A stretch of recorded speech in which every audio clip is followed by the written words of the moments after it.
Sa muling pagkikita nga ni Romir at nitong si Lelet, dito nga ay mararamdaman ni Lelet ang galit ng kanyang ama. Dito na nga sasabihin ni Romir na isinumpa niya si Lelet dahil sa pagkampi niya kay Ino. Siya umano ang pinakamalaking pagkakamali na nangyari sa kanyang buhay.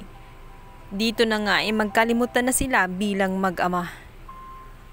Masakit man sa loob ni Lelet, ngunit wala na siyang magagawa, kundi tanggapin na lang ang kahinatnan ng kanyang buhay.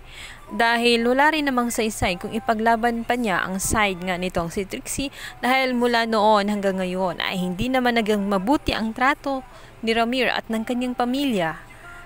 Kaya walang point para ipagtanggol ang kanyang half-sister. Sa kabilang banda, biglang malalaman nga nitong si Lelet dahil makikita nga ni Court etong si Trixie na nanggugulo sa bar, kung kaya't hindi naman niya pwedeng hayaan na lamang ito at walang gagawin, baka kung ano pang mangyari. Nagwawala sa bar dahil nakita nga itong si Ino. Sinabi ni Lelet na umuwi na siya at ikukuha na nga siya ng taxi para makapagpahinga na rin siya.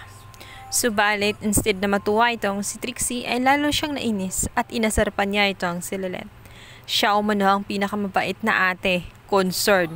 Pero bakit niya hahayaan na si Ino ay hindi managot sa ginawa niya sa kanya? Dito nga ay magdadrama pa itong si Trixie at sasabihin ang nangyayari nung naroon sa bar, kung saan pa ulit-ulit daw niyang naaalala ang ginawa nitong si Ino.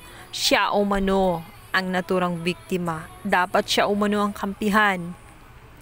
Subalit kahit anong gawin ni Trixie, kahit umiyak at lumuhod pa siya at lumuha ng dugo, ay walang magagawa ang kanyang pag-aarte at hindi ito umuobra kay Lelet. Dahil nga sa maraming bagay na siyang nagsisinungaling dito sa kanyang kapatid at mahilig itong magpa-victim. Sinabi ni Lelet sa kanya kung paano mangyayari yon. Nasaksihan nga niya na nakikipagtalo siya kay Ino at ilang beses din siyang tinanggihan ni Ino. Katunayan nga, ay ginamit pa nga siya ni Trixie para muli silang magkabati nitong si Ino. Nakipagplastikan pa nga siya. Subalit iginiit talaga ni Trixie na siya ang biktima at sana naman ay paniwalaan siya dahil hindi umano niya ipapahiya ang kanyang sarili.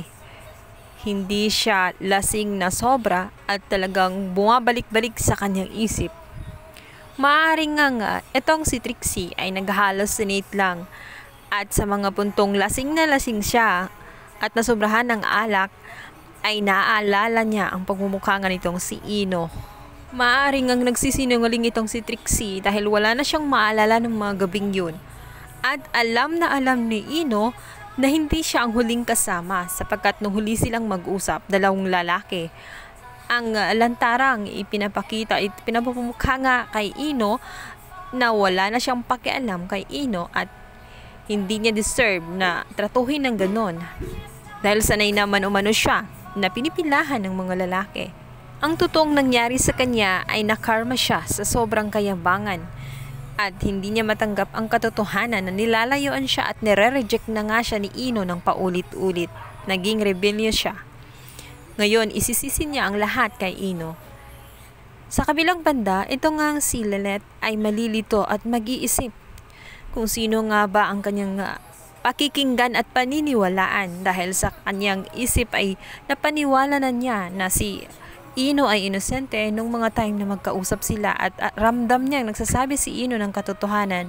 Ngayong si Trixie ay nagkukwento ay tela ba nahabag itong si Lelet sa kanyang half-sister.